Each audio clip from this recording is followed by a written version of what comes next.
जी बच्चों, हमने लास्ट अपनी वीडियो में क्या देखा सर? हमने बनाया एक सेल जर्नल और सेल जर्नल के अंदर हमने तमाम ट्रांजैक्शन जो क्रेडिट पे हमने सेल्स की उनको रिकॉर्ड किया।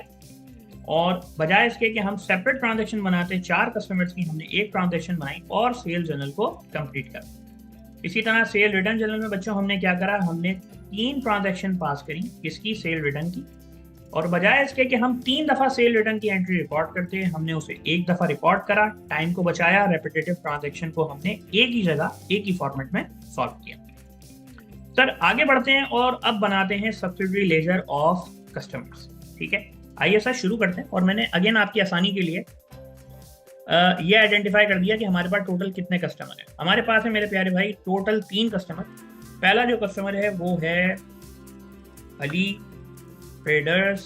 ठीक, और जिस तरीके से आपने लेजर बनाया था मेरे साथ सप्लायर, तो मैंने आपको क्या कहा था? मैंने आपसे ये कहा था कि सर जब हम किसी कस्टमर की या जब किसी सप्लायर की ट्रांजैक्शन को रिकॉर्ड कर रहे होते हैं सब्सिडी लेजर में, हम अपनी मर्जी से नहीं लिखते, हम चलते हैं डेट वाइज। ठीक है, यानी कि सर 5 जनवरी, 13 जनवरी और 9 जनवरी, तो आपने चलना है डेट वाइज। आप सेल रिटर्न पहले नहीं कर सकते, आप सेल्स पहले नहीं कर सकते, आपने चलना है डेट वाइज।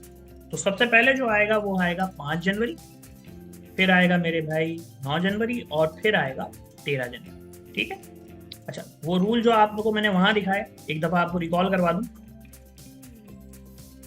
सर सेल जो है वो डेबिट साइड पे रिकॉर्ड होगा और सेल रिटर्न जो है वो क्रेडिट साइड पे रिकॉर्ड होगा। Debit will be positive and credit will be negative. अब आपको पता है कि मैं जिस तरीके से मैंने आपको सब्सिडी लेजर और सप्लायर का पीछे लॉजिक दिया था, मैं आपको इसका भी लॉजिक दूंगा। तो मैं यहाँ नोट करवा दूं कि sales will be in debit column, sale return will be in sale return will be in credit column. ठीक हो गया, ये नोट कर लें यहाँ पर। आइए बना देते हैं आपके साथ। सर सबसे पहले आपने डेट वाइज चलना है और पहली डेट जिस कॉलम में इस कस्टमर की आ रही है, यानी कि अली ट्रेडर्स की आ रही है, आपने उस जर्नल को रेफर करना है। अली ट्रेडर्स की पहली ट्रांजैक्शन कौन से जर्नल? सेल जर्नल के अंदर के सेल रिटर्न जर्नल के अंदर? तो सर मुझे नजर आ रहा है कि अली ट्रेडर्स की पहली ट्रांजैक्शन सेल जर्नल के अंदर है, तो मैं यहाँ लिखूंगा सेल्स। और जैसा कि मैंने आपसे कहा कि सेल जो है वो रिकॉर्ड होगी डेबिट साइड, यानी कि 9000 आएगा डेबिट साइड पर। ठीक है, आगे बढ़ते हैं। सर 5 जनवरी के बाद आपको 9 जनवरी को ट्रांजैक्शन नजर आ रही है अली ट्रेडर्स की और ये है सेल रिटर्न जर्नल के अंदर, तो आप लिखेंगे यहाँ पे सेल रिटर्न एंड अलाउंस। ठीक है, cell return and allowance, general का वर्ड यूज नहीं करेंगे, cell return and allowance. Cell return आपने रिकॉर्ड करनी है क्रेडिट साइड पे। ठीक है, क्रेडिट साइड पे जो कि है 9। उसके बाद 13 जैन को मुझे नजर आ रहा है अली ट्रेडर्स जो हैं वो हैं सेल जर्नल के, हम यहाँ लिखेंगे सेल्स। ठीक, सेल्स को रिकॉर्ड करना है हमें डेबिट साइड। ठीक, अच्छा अब वही बैलेंस वाला रूल जो आपने सप्लायर के लिए यूज करा था, ये जो डेट है, ये डेट्स मुझे ये बताती हैं कि इसको हम बोलते हैं वैसे सेल्फ बैलेंसिंग लेजर। ठीक है, सेल्फ बैलेंसिंग लेजर भी बोलते हैं इसको डिटेल में आपने लेजर में ऑलरेडी पढ़ा है कि वहाँ पे 3 तरीके के लेजर होते हैं सर। एक होता है लेजर का स्टैंडर्ड फॉर्म, एक होता है टी अकाउंट और एक होता है सेल्फ बैलेंसिंग लेजर। वो आप मुझसे वहाँ देख कर आए, ये कुछ उसी तरीके के फॉर्मेट का। अब ये जो डेट्स हैं, यानी कि 5 जनवरी मुझे ये बता रहा है कि 5 जनवरी को अली ट्रेडर्स से मुझे कितने पैसे लेने बैलेंस के कॉलम के अंदर। तो मैंने इनको 5 जनवरी को सेल्स की 9000 की, यानी कि उधार पे सामान बेचा। तो 5 जनवरी को इनका बैलेंस क्या है सर? 5 जनवरी को इनका बैलेंस 9000 है। 9 जनवरी को इन्होंने मुझे सामान वापस कर, कौन सा सामान? जो मैंने इनको 5 जनवरी को बेचा था उधार। तो सर जब ये सामान मुझे वापस करेंगे मैं इनको इनका पैसे वापस करूंगा? नहीं सर, क्योंकि पैसे तो इसलिए वापस नहीं कर सकता क्योंकि पहली ट्रांजैक्शन पैसों पे नहीं हुई, उधार पे हुई। तो क्या करूंगा सर? मैं इनका रिसीवल कम कर दूंगा। मैं ये कहूंगा कि आपसे मुझे 9000 रुपए लेने थे, ये 900 रुपए रिटर्न 900 रुपए का सामान रिटर्न करने की वजह से अब मैं आपसे पैसे 9000 नहीं, मैं आपसे लूंगा 8100। और 8100 कैसे बने? 8100 कैसे बने भाई? भाई 8100 कुछ ऐसे बने, 9000 माइनस 900, ये ऐसे बने। ठीक हो गया। अब ये है मेरा 9 जनवरी का बैलेंस कि 9 जनवरी को मुझे अली ट्रेडर्स से कितने पैसे लेने हैं, यानी कि उनका कितना बैलेंस है। उनका बैलेंस है मेरे पास रिटर्न होने की वजह से 8100। 13 जैन को अली ट्रेडर्स को मैंने फिर से सामान बेचा। ठीक है, अली ट्रेडर्स मेरा कस्टमर है, मैंने इनको 13 जैन को फिर सामान बेचा और ये मैंने बेचा 6000 रुपए। तो अब 13 जैन को अली ट्रेडर्स का बैलेंस कितना है? ये है 14,100। सर 14,100 आपने कैसे बनाया? Sir 8100 plus 6000। ठीक है, पहले 5 जनवरी के अंदर तो कोई कैलकुलेशन है ही, क्योंकि पहली दफा सेल हुई है 5 जैन को, तो बैलेंस यही है। 9 जैन को 9000 में से 900 माइनस, तो कितना बचा? 8100, क्योंकि रिटर्न हुआ, सेल रिटर्न, कस्टमर ने मुझे सामान वापस कर, तो मेरा उधार रिसीवल कम हो। 13 जैन को मैंने फिर कस्टमर को सामान बेचा 6000 रुपए का, यानी कि अली ट्रेडर्स को, और अब 8100 के क्रेडिट में यानी कि अकाउंट रिसीवल में मजीद और ऐड करें 6000 का रिसीवल, तो सर अब मेरे पास जो रिसीवल है वो 8100 प्लस 6000 यानी कि 14100 है। सर ये तो आपने बना लिया subsidiary laser of Ali traders, और फिर आपने यहाँ पे हमें एक रट्टा लगवा दिया कि सर सेल्स आपने रिकॉर्ड करना है डेबिट साइड पे, सेल रिटर्न आपने रिकॉर्ड करना है क्रेडिट साइड पे। तो जरा इस रट्टे को थोड़ा सा एक्सप्लेन करें, जैसे आपने सब्सिडरी लेजर ऑफ सप्लायर में एक्सप्लेन करा था। आइए उसको भी देखते हैं। मैंने आपकी आसानी के लिए बिल्कुल परचेज रिटर्न और परचेज की तरह एक जनरल बना दिया। सर हम आपकी आसानी के लिए ही मौजूद है। तो इस ट्रांजैक्शन का मैंने आपके सामने बनाया है प्रॉपर एक जनरल। ठीक है, आप देख सकते हैं 5 जनवरी की ट्रांजैक्शन, 7 जनवरी की ट्रांजैक्शन, और जिसने जनरल पढ़ा है सर उसके लिए ट्रांजैक्शन को बनाना कोई बड़ी बात नहीं है। उसके बाद मैंने आपसे जिस तरीके से परचेज जनरल में कही थी बात कि आपने लेजर वाला मेरा लेक्चर, वो सेक्शन, वो मेरी वीडियोस कंप्लीट की होंगी तो ही आपको बात मेरी समझ में आएगी। अब मैं आपसे ये कह रहा हूं तो आप मुझे अकाउंट रिसीवेबल का एक लेजर बना दो। तो जब आप अकाउंट रिसीवेबल का लेजर बना रहे हैं तो लेजर बनाते वक्त आप किस तरीके से ट्रांजैक्शन को पोस्ट करेंगे? डेट वाइज चलते हैं। सर सबसे पहला जो अकाउंट रिसीवेबल मुझे नजर आ रहा है वो नजर आ रहा है मुझे 5 जनवरी को। और आपको पता है जब हम किसी पर्टिकुलर अकाउंट का लेजर बनाते हैं तो हम अमाउंट, डेट्स तो भले उसी जगह पे रिकॉर्ड करते हैं जहां पे वो ट्रांजैक्शन हुई है, लेकिन पर्टिकुलर के अंदर लिखते हैं उसका रीजन। यानी कि सर मुझे नजर आ रहा है कि अकाउंट रिसीवेबल डेबिट हुआ है, कब? 5 जनवरी को, इसलिए मैं तमाम डिटेल्स कहाँ डाल रहा हूँ? Debit side. और कितने से हुआ है? 9000 रुपए से। ठीक, लेकिन यहाँ मैं अकाउंट रिसीवेबल नहीं लिखूंगा, मैं यहाँ लिखूंगा उसका रीजन, यानी कि अकाउंट रिसीवेबल डेबिट हुआ है तो किसकी वजह से? तो मुझे ये नजर आ रहा है कि अकाउंट रिसीवेबल डेबिट हुआ है सेल्स की वजह से। अब अगर आप नोट करें, मैंने अपने डेबिट साइड पे पहली ट्रांजैक्शन को रिकॉर्ड करा। क्या करा मैंने भाई? 5 जनवरी को अकाउंट रिसीवेबल डेबिट हुआ, किसकी वजह से? सेल्स की वजह से। कितने रुपए से? 9000। अगली ट्रांजैक्शन देखो सर 7 जनवरी। 7 जनवरी को अकाउंट रिसीवेबल डेबिट हुआ है 13,000। ठीक है, अगेन किसकी वजह से सर? सेल्स की वजह से। अगली ट्रांजैक्शन देखो जरा, मैं आपके साथ सिर्फ 3 ट्रांजैक्शन करूंगा और मैं आपके सवाल का जवाब दूंगा। अगली ट्रांजैक्शन में मुझे अकाउंट रिसीवेबल क्रेडिट होता हुआ नजर आ रहा है, किसकी वजह से? सेल रिटर्न की वजह से। और किस अमाउंट से? 900 रुपए से। अच्छा, अब तुम नोट करो जरा बात। आपने यहाँ पे जितने भी रिसीवेबल मौजूद थे उन सब का एक अकाउंट रिसीवेबल का लेजर अकाउंट बनाया। जब जब रिसीवेबल डेबिट हुआ तुमने उसको डेबिट साइड पे रिकॉर्ड करा, और जब जब रिसीवेबल क्रेडिट हुआ तुमने उसको क्रेडिट साइड पे रिकॉर्ड करा। और जिस तरीके से जब तुम अकाउंट रिसीवेबल का लेजर बना रहे हो तो यहाँ पे तुम अकाउंट रिसीवेबल नहीं लिखते बल्कि उसकी वजह लिखते, ऐसा ही। तो यहाँ क्या कर रहे हो? सेल्स पहली ट्रांजैक्शन, उसके अंदर आपको नहीं लगता account receivable debit sales credit हुआ, तो आपने अमाउंट को कहाँ लिखा है? डेबिट साइड पे।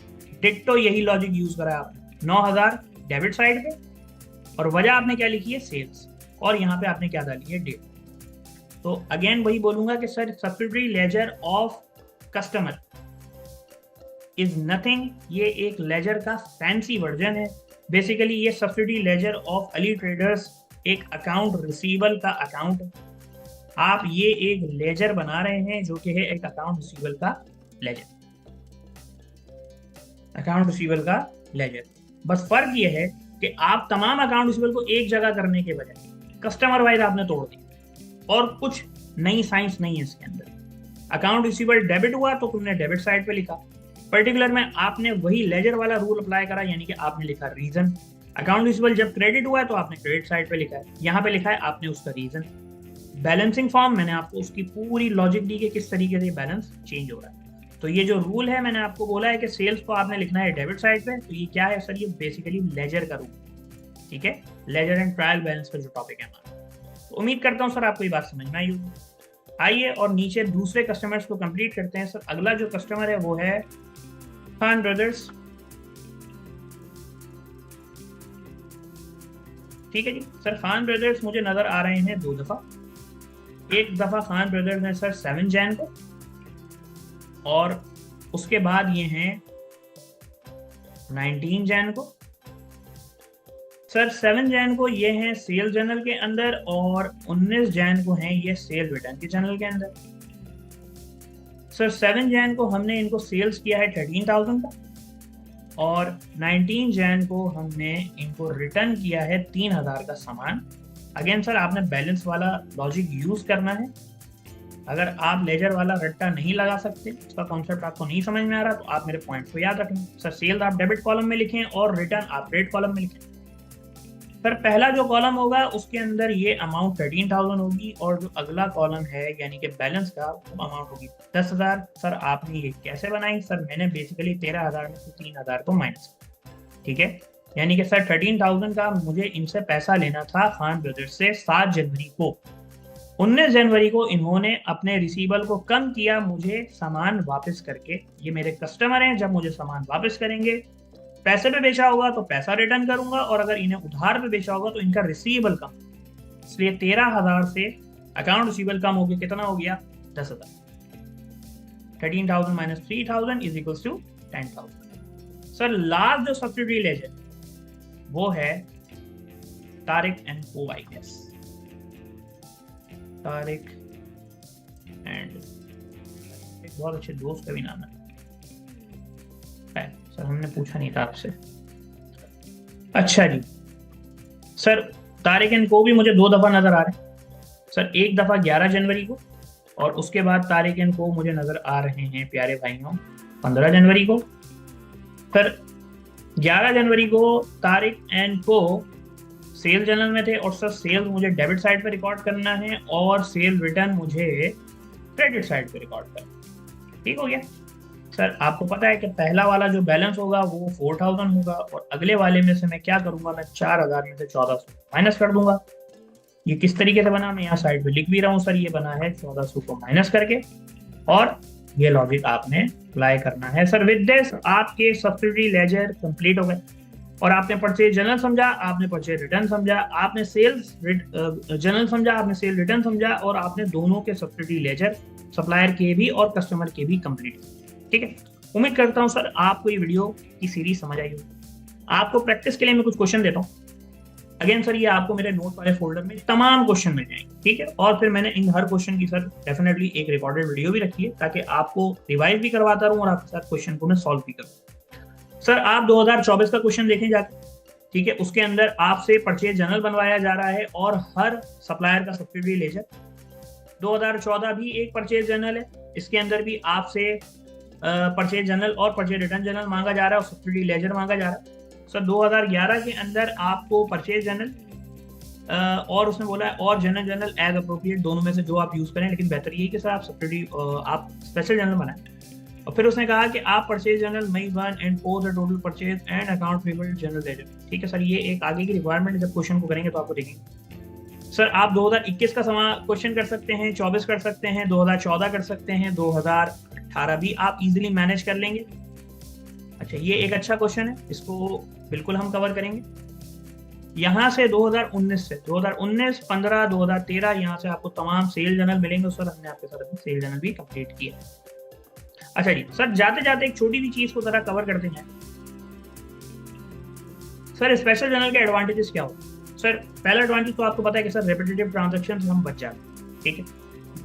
एरर फ्री हमारे जर्नल हो जाते हैं, यानी कि सर जब ट्रांजैक्शन की क्वांटिटी ज़्यादा होती है ना तो लिखते लिखते इंसान से गलती हो जाती है, रिकॉर्डिंग के दौरान गलती हो सकती है। और सर परचेज और सेल जर्नल इतना इंपॉर्टेंट एरिया है और इतनी इंपॉर्टेंट ट्रांजैक्शन है किसी भी कंपनी के लिए, क्योंकि सर हर बिजनेस का अल्टीमेट मकसद तनख्वाह देना या बिजली गैस के बिल पे करना नहीं होता सर, उसका अल्टीमेट ऑब्जेक्टिव होता है कि वो सेल करे, सामान बेचे कस्टमर को।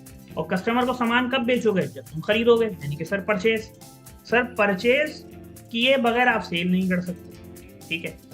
पहले तो आप सामान खरीदेंगे, फिर आप कस्टमर को बेचेंगे, और इसी दोनों ट्रांजैक्शन की मदद से आप कमाएंगे मेरे भाई प्रॉफिट, ठीक है। और उसी प्रॉफिट से तुम तनख्वाह भी दोगे, उसी प्रॉफिट से कंपनी के खर्चे भी बेयर करोगे, और उसी प्रॉफिट से अपने बिजनेस को बढ़ाओगे। तो सर परचेज और सेल्स की ट्रांजैक्शन सही रिकॉर्ड होनी चाहिए, टाइमली रिकॉर्ड होनी चाहिए, एरर फ्री हो, और इसमें किसी किस्म की गलती की गुंजाइश ना हो। तो सर परचेज और सेल्स की ट्रांजैक्शन बहुत इंपॉर्टेंट होती है। तो स्पेशल जर्नल हमें क्या क्या करता है, क्या एडवांटेज है स्पेशल जर्नल के? सर सबसे पहला ये है कि ये एक एफिशिएंट तरीका है सर, सिमिलर ट्रांजैक्शन को ग्रुप कर देता है, रेपिटेटिव ट्रांजैक्शन को रिड्यूस कर देता है, एरर खत्म हो जाते हैं, हाई वॉल्यूम ऑफ ट्रांजैक्शन। मैंने आपको बताया ना 545 मैंने आपको ट्रांजैक्शन गिन के बताई थी बिल्कुल शुरू में। सर उस तरह की ट्रांजैक्शन को आप बड़ी आसानी से मैनेज कर सकते हैं और कम टाइम में ज्यादा ट्रांजैक्शन पास कर सकते हैं। सर इंप्रूव इंटरनल कंट्रोल, ठीक है। अब होता ये है कि जब आपके पास दो सेपरेट जर्नल मौजूद हैं, एक तो जर्नल नॉर्मल ट्रांजैक्शन के लिए, और एक स्पेशल जर्नल क्रेडिट परचेज और क्रेडिट सेल्स की ट्रांजैक्शन के लिए, फिर एक कैश बुक, एक अलग जर्नल, ठीक है, वहां पे कैश की ट्रांजैक्शन रिकॉर्ड होगी, वो भी एक सेपरेट टॉपिक है, आगे जाके आपको मिलेगा। इन तमाम चीजों से होता है क्या है कि आपके पास इंटरनल कंट्रोल आपके अच्छे हो जाते हैं, ठीक है। आप चीजों को रिव्यू अच्छे से कर सकते हैं, देख अच्छे से सकते हैं, गलती को, मिस्टेक को जल्दी से आइडेंटिफाई कर सकते हैं, और लास्ट सर रिपोर्टिंग आपकी इजी हो जाती है। आप चीजों को, रिपोर्ट को बहुत आसानी से बिजनेस ओनर्स और डायरेक्टर्स के सामने प्रेजेंट कर सकते हैं, उनको डिसीजन लेने में आसानी होती है। इसके अलावा सर समरी कुछ इसी तरीके की कि सर स्पेशल जर्नल चीज़ों को सिंप्लीफाई करता है, रिकॉर्डिंग आसान कर देता है, सब्सिडी लेजर आपको एक डिटेल प्रोवाइड करते हैं, और लास्टली सर एक एफिशिएंट बुक कीपिंग होती है। तो सर उम्मीद करता हूँ विद दिस आपने स्पेशल जर्नल को बहुत अच्छे से समझा होगा, और बेसिक एक्सरसाइज के क्वेश्चन बहुत आसान थे और बहुत सिंप्लीफाई थे। नेक्स्ट वीडियो में आप देखेंगे थोड़े इसके टेक्निकल क्वेश्चन और आप समझेंगे। Thank you.